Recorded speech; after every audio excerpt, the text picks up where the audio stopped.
Good evening and welcome to the Village Board meeting for the Village of Pleasantville. Today is Monday, February 22. If you're watching live on Monday, February 22, we encourage you to call in with comments or questions. Our call-in number is 769-1677. Our next scheduled work session is on Monday, March 7 at 7 p.m. More on that in a moment. And our next regular meeting is scheduled for Monday, March 14 at 8 p.m. with a work session at 7. So I had a couple of announcements to make, and one of them is about that Monday, March 7 meeting.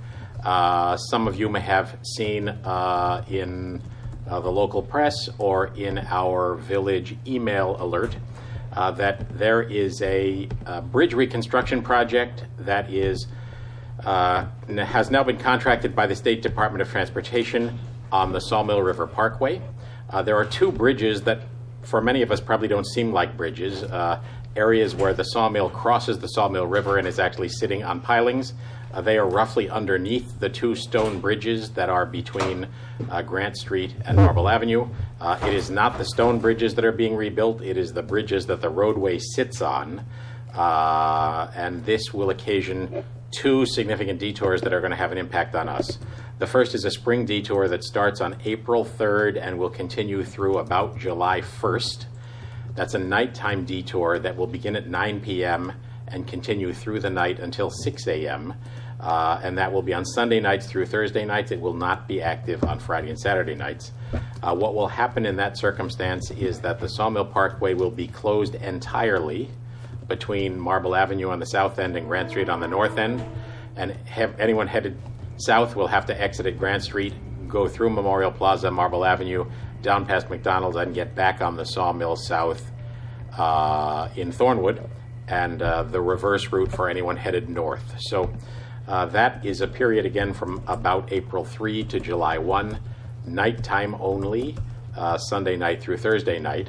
And then in the summer, there will be a period of 21 consecutive days between July 10 and August 26, where the sawmill will reduce from 4 lanes to 2, one northbound and one southbound, 24 hours a day, 7 days a week. During that time period, the southbound lane will actually be what's normally the left-hand northbound lane. So there will be temporary barriers set up between the two current northbound lanes, and one will be used north and one south. So for a 21-day period, again in the summer, we're going to be in a circumstance where the sawmill is choked down to a single lane in each direction. So two significant detours. They both obviously have a significant effect not only on people who live in Pleasantville and need to get around, but they will also have a significant effect on people who transit the sawmill through Pleasantville. There will also be impacts, obviously, at night with work going on. Some noise and difficulty for neighbors who live near those two bridges that are going to get rebuilt. We've been working closely both with the State Department of Transportation and Echo Enterprises, which is the contractor that the state has retained to do this work. And I can report, I think all parties have been cooperative, reflecting the reality that it will be an unpleasant process. But both DOT and Echo, I think, have been working with everybody to try to make this happen as quickly as possible and with minimum impact. So clearly it's a significant project. There will be a meeting right here in this room, 80 Wheler Avenue, second floor, on Monday, March 7.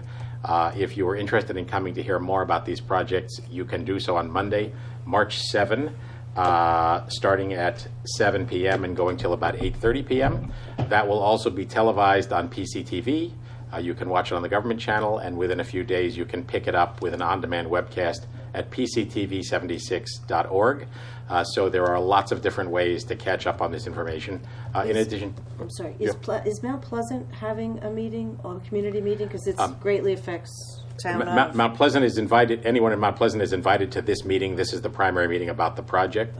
But we've had coordination meetings with the administration and the chief of police in Mount Pleasant, and they participated in a meeting with our DPW and police force last week, so everybo's on the same page. But the meeting itself is here. Yeah, but they're not having a secondary meeting in the town? Not that I'm aware of. I think that's not advisable. I would think... I mean, the project is happening here. It will impact lots of people. If you live in if you're getting off at Marble Avenue and turning right, you'll be unaffected Right, with any of these but detours. that exit Yeah. and entrance is in Mount Pleasant, not in the It is. village. So we certainly can ask about that. I can assure you that Mount Pleasant and the Mount Pleasant Police Department are very clear on what's going on here.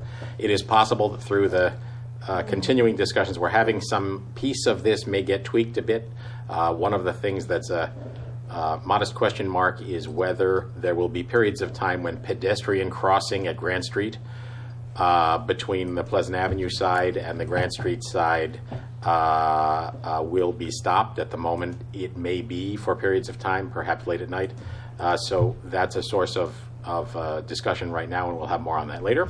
A good opportunity to remind you that one of the primary ways we get information out about this is on our Pleasantville News email, and if you sign up at pleasantville-ny.gov, in the left-hand column, click Subscribe to News. You will get an email on subjects of this kind. And while you're at it, click on Code Red, which is our emergency notification system, and sign up for that too. Two different purposes and two different uses, but a good way for people to stay in touch. Also wanted to mention, we got a letter from the Department of Transportation about the Taconic Parkway. This is a little bit further in the future, but starting this spring, they are going to be replacing all the signs, and one interesting piece of that is that they're going to add exit numbers that haven't existed before on the Taconic. So I'll read this directly because I think it's actually a great thing that will ultimately be useful. Exit numbers will be added to guide signs for grade-separated interchanges. Exit numbers will be based on the distance from the beginning of the Taconic Parkway to the given interchange rather than simply consecutive numbers. For example, the Interstate 84 interchange will be designated as exit 37 because it is 37 miles north of the Parkway beginning. So rather like the Garden State Parkway in New Jersey, the distance between your exit numbers will be the number of miles between exits, so I think that's a great thing. At the same time, they're going to put in new overhead signs and replace others to provide better guidance about the interchanges to the Sawmill and the Sprain. That's something that has been on our radar screen for a good long while. And the last, which is perhaps the happiest yet, is that they will be putting in enhanced one-way do not enter and wrong-way signs at ramps and intersecting roads. As you know, there have been a disturbing number of incidents with wrong-way drivers in various roads in the nearby area, the Taconic being one example of that. So happy news on all of that front. It's going to start in the spring and work its way, I guess, through the balance of 2016. They'll be continuing all the way to the north end of the Taconic, but they're starting at the south end, and so we will see this activity first.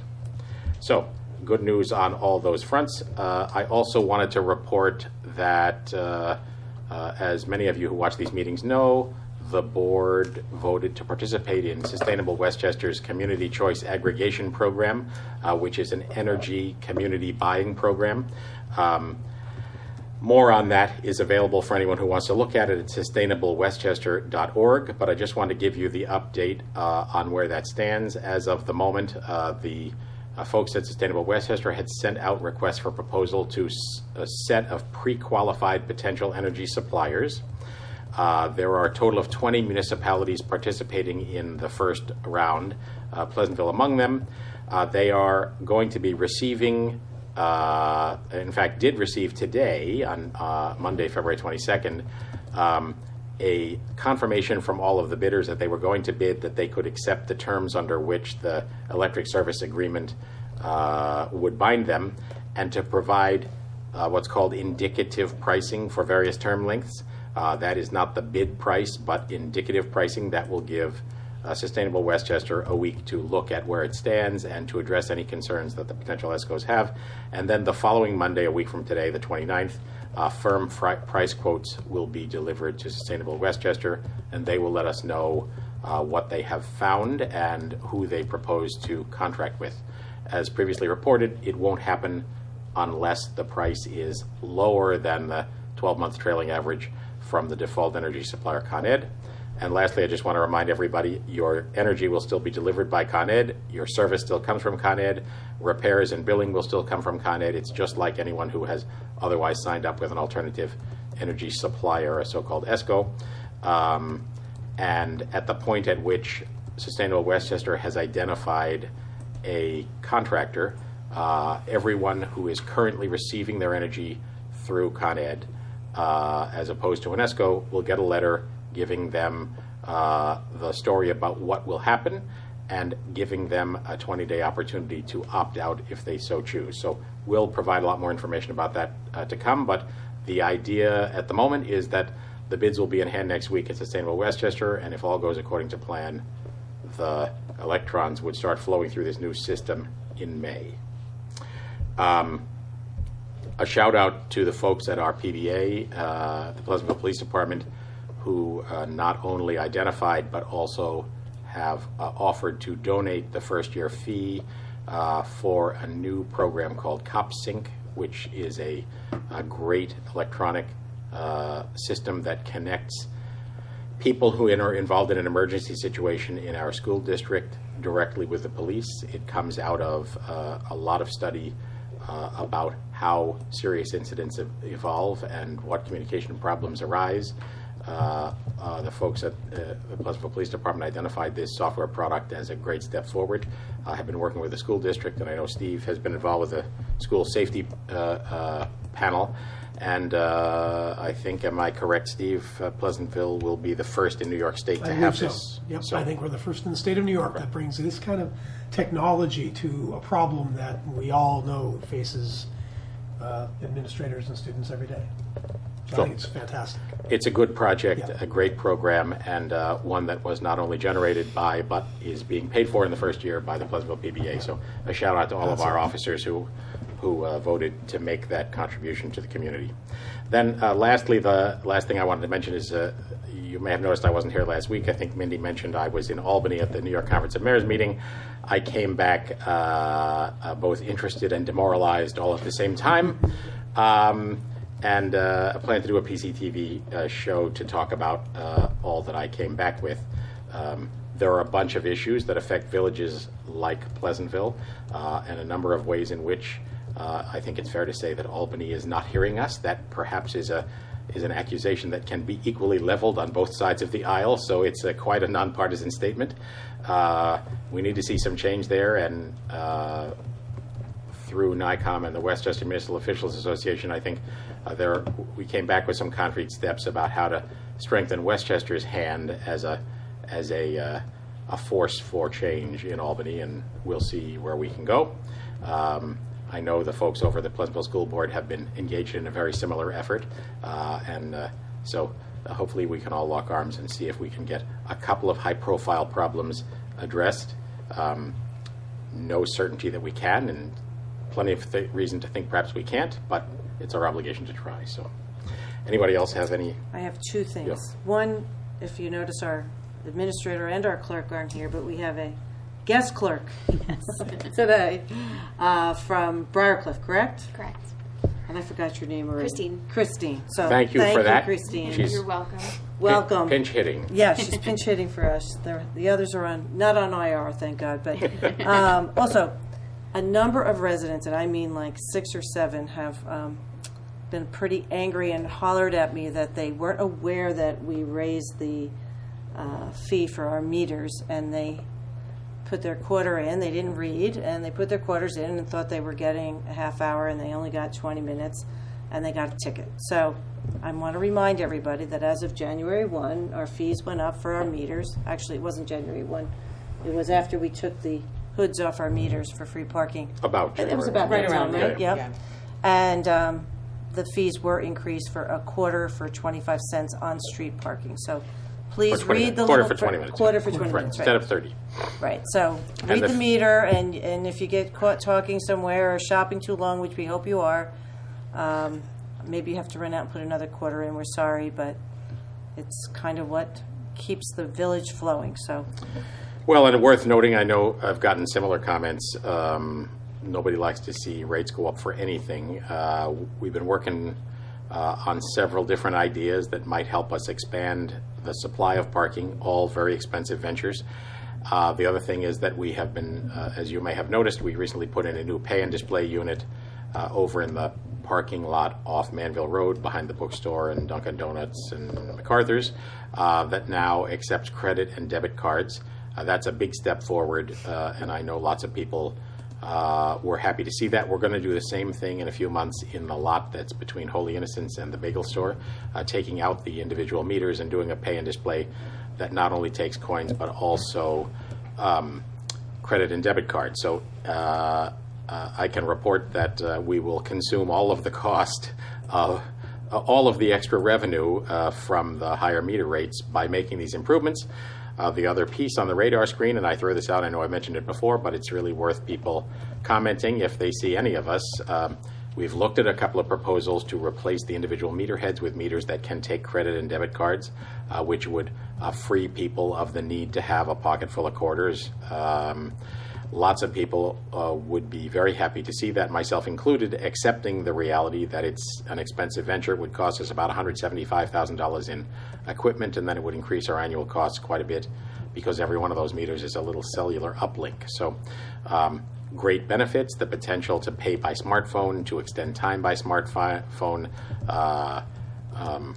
It's clearly a direction that all of us will need to go. At the moment, it can't happen without raising parking rates beyond where we are right now. So there's our conundrum. I throw it out Well, there. I think you made the point too, Mayor, that it helps also out-of-towners share in the cost of those improvements. It just doesn't Absolutely. hit our community Right. residents. So although we, hate to have people not like that, it also takes those folks into Right. So consideration as well. I have two Yeah, announcements. please go.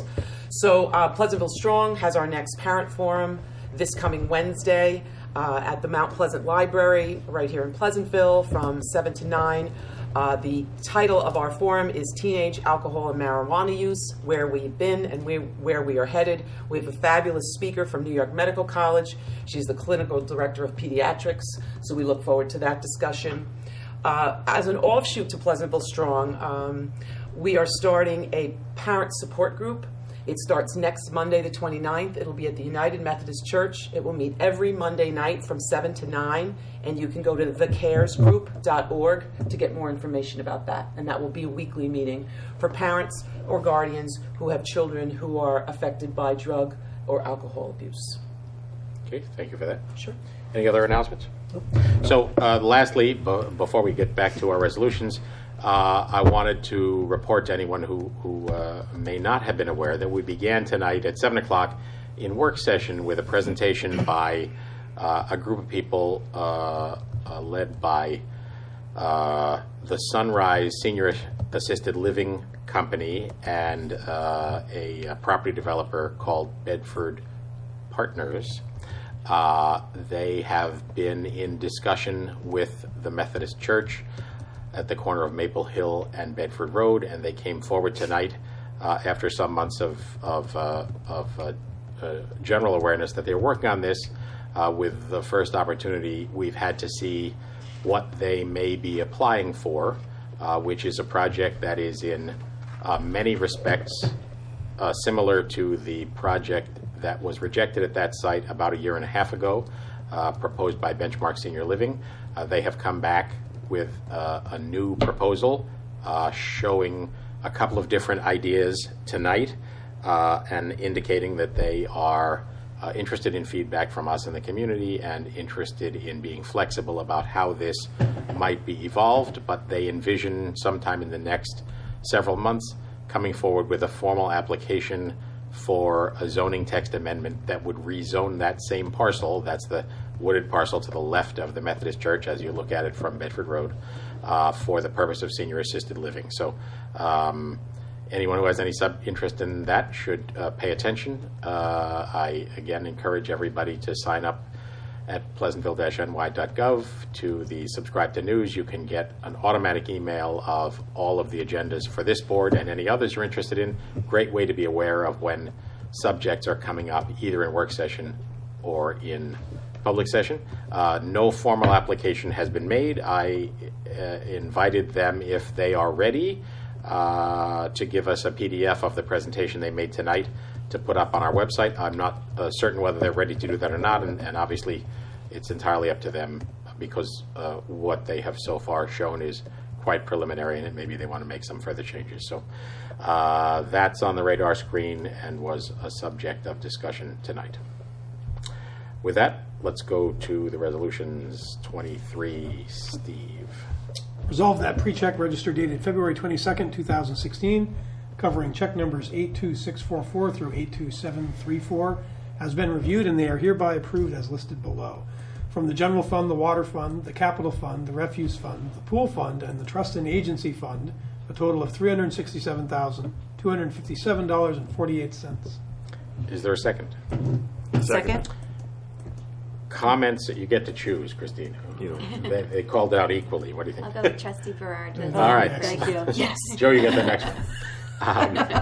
Comments or questions on the check register? All in favor? Aye. Motion approved. Mindy, 24. I'm sorry, I have to get through this. Okay, resolved that the Board of Trustees hereby authorizes the village administrator to sign the proposal from Carmine Diuva, General Contracting, Inc., Katona, New York, dated February 16th, 2016, for the replacement of skimmers at Lake Street Pool. Said cost not to exceed $8,250. Is there a second? Second. A necessary step. We will also be replacing the liner at the kiddie pool this year. And don't have Patty here tonight to confirm it, but are intending to have Wi-Fi at the pool as well. So Yes. Yes. hopefully that will have been achieved. Yes. So, all in favor of number 24, the pool skimmers? Aye. Aye. Motion approved. Colleen, 24. Whereas sealed bids were advertised in the official paper and received on February 12, 2016 for sidewalk improvements, and whereas bids were received as per the following and reviewed by the Superintendent of Public Works as follows. We received 6 bids. Low bidder Contech, $52,700. Bids went all the way up to $94,100. Now therefore be it resolved that the Board of Trustees, based upon the recommendation of the Superintendent of Public Works, hereby awards the bid of Contech, Yorktown Heights, New York, in the amount of $52,700. Is there a second? Second. This actually is an annual bidding mechanism where we establish a cost per square foot for concrete sidewalk, concrete curbs, a cost per square foot for seating, topsoil, etc., based on our estimated quantities, which is how that total comes up. In the end, the actual purchase will vary depending on the work we do. I think didn't Patty say in an email that they hold the Contact, for example, is going to hold that number for 2 years? Yes. Yes, I guess she did. So, Yeah. I mean, maybe we can rebid it again. But if worst comes to worst, we have We this, have that this number. price. Yes. Right. So Right. these prices. Yeah, she sent that to Yeah. to use. Yeah. All in favor? Aye. Motion approved. Joe, 26. Let me scroll to it. 26.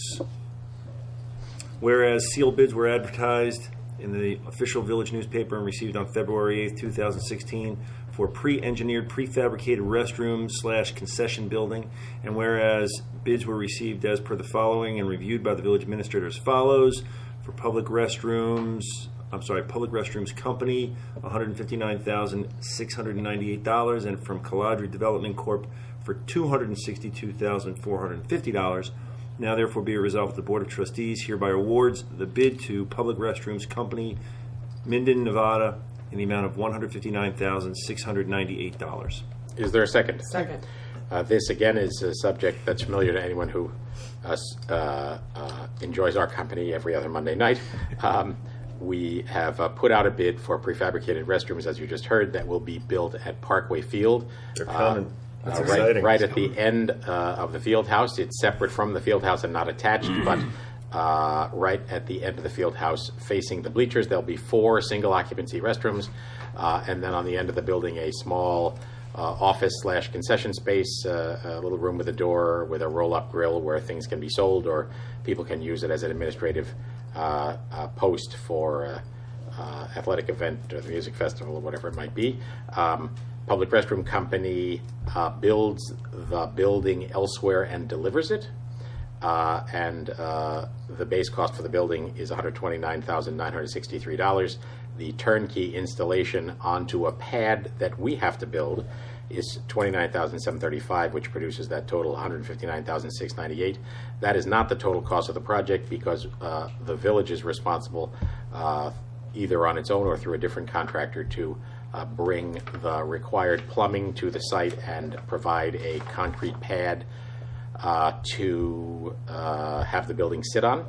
Public Restroom provide their spec for that. We've been through that quite carefully, and a significant piece of that will be done by our own DPW staff. We're also talking about some improvements to the paving and entrance area so that when you arrive and walk past what's now a sort of a rubble-strewn gravel path next to the field house, it will be paved and then pave out into a sort of a plaza area in front of this new restroom. So a happy event. Not quite sure what the grand opening for a restroom looks like, but we're going to better have ribbon for that one. Baby. It's going to be good.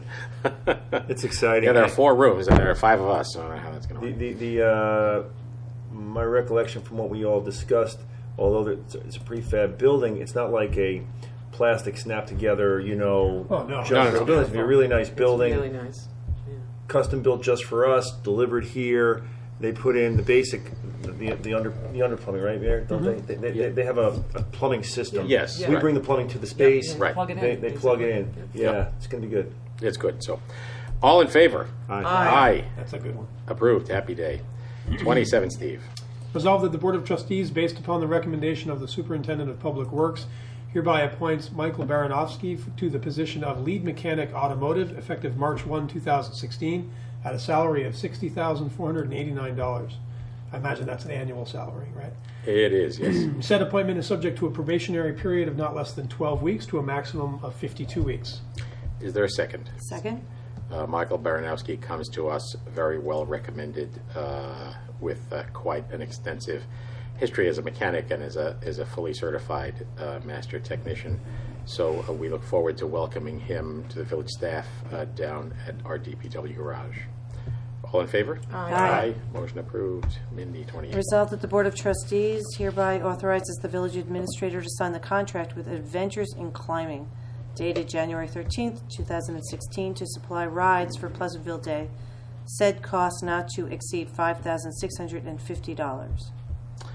Is there a second? Second.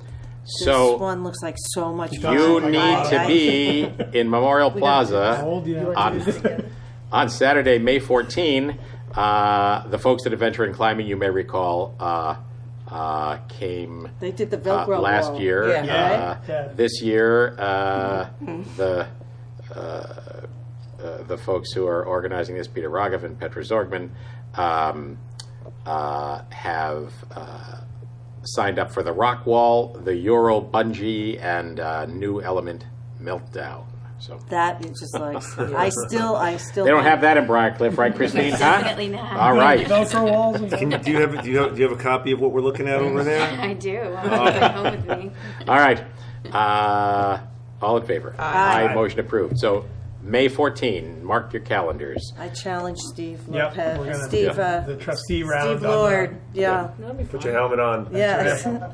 All right. 29. Resolved that the Board of Trustees hereby approves the request from the village administrator to attend the out-of-state NYMER, which is New York Municipal Insurance Reciprocal Conference in Nashville, Tennessee, from March 5th through March 9th, 2016, at no expense to the village. All expenses are paid by NYMER. Is there a second? Second. Second. As we have commented before, Patty Dwyer, our village administrator, is serving at the moment as president of NYMER, the New York Municipal Insurance Reciprocal, which is essentially a group buying program of municipalities, counties, and governments in New York State. We've been a member for quite a long time, and they have provided both good and economical service.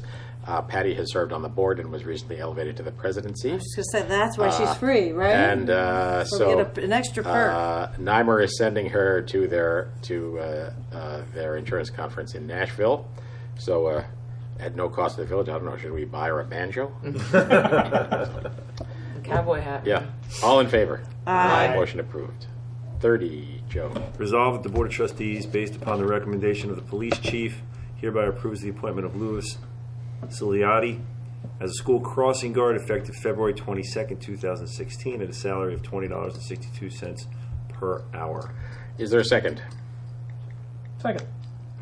He almost didn't make it. I can report, I've known Lou a long time and a great person for this job. He will be filling the Bedford Road, Marble Avenue crossing guard spot. All in favor? Aye, that's a Motion tough one. approved. 31. Oh, goody. Okay. Resolved that the Board of Trustees hereby approves the following budget amendments. So I'm going to read a dollar amount and then from the account it's coming from and then the account that it's moving to. $720 from general fund contingent to fiscal agent fees, $4,500 from general fund contingent to engineering contractual, $10,000 from two accounts, police vacation buyback and police detective holiday. Is that right? Wait a minute. It's a little lined up. It's odd a little. It is odd looking. So is that 10,000 coming from? No, I think all right, the next so no, one it's is $10,000 even coming from police vacation buyback and going to police equipment. And then $3,525 coming from police detective holiday pay to police equipment.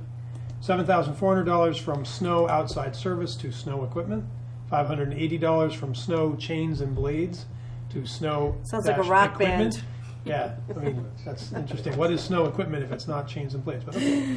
$2,625 from general fund contingent to shade trees contractual. Then $7,603 from New York State Retirement Police to employee benefits, unemployment insurance. $2,000 even from water transport, I assume?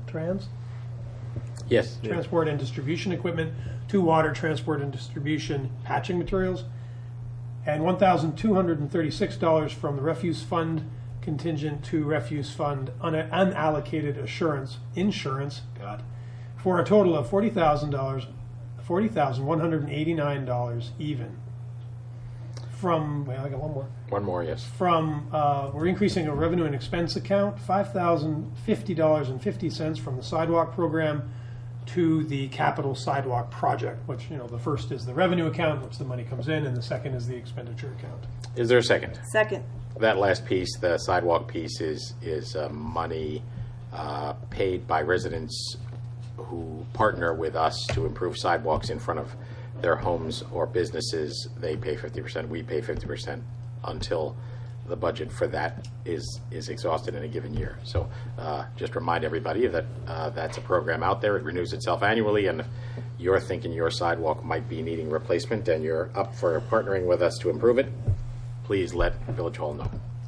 All in favor? Aye. Motion approved. 32, Mindy. Resolved that the Board of Trustees has reviewed the minutes of the meeting held on Monday, February 8th, 2016, and they are hereby approved. Is there a second? Second. Comments or corrections? I had two corrections. Do you have a copy of those, Christine? No, she didn't get Okay, me. so I had a correction on page 1 and one on page 2. She's got an errant entry for Trustee Lopez, who departed some time ago. Yes. So I will send those to Judy. I can make a note of them if you'd like and give Yeah. them to her. It's up to you. Okay, so on page 1, resolution 14, it says motion made by Trustee Lopez. It must not have been Trustee Lopez, just have to determine who it was. I don't know if any of you guys remember. Well, it would have had to, if it was the first one, it would have been Stephen. Steve Lord, yes. Yes. That's Yes, Lord, Stephen both Lord. Okay, so resolution 2016-14 should have been a motion made by Trustee Lord. It was an autofill thing. Yes, Steve Lord, that's Steve right. Lopez. And then on page 3, right near the bottom, it says Westchester, it refers to the community choice aggregation. It says approximately 12 municipalities have approved moving forward with the program, and that number is approximately 20, not 12. Anybody else have anything else? Nope. Okay. All in favor of the minutes as corrected? Aye. Aye. Motion approved. That is the last of our regular agenda items. Anyone have any new business? We have two other things on our radar screen tonight. One is we will be talking about the master planning project we are kicking off to examine the downtown business district, particularly the question of how we might set up a transit-oriented development set of planning guidelines and perhaps zoning text amendments. We are envisioning hiring a planning consultant and are looking tonight at a draft scope of work for that. And we will also be going into executive session on matters of real estate. And I ask for a resolution to do that, to go into executive session. So moved. Second? Second? All in favor? Aye. Motion approved. I thank you all. We will see you again at our next regular meeting. But remind everybody that our next appearance is on Monday, March 7, which is the Sawmill Detour Info Meeting. You can either come or watch online or on the government channel that night. So thank you all. Good night.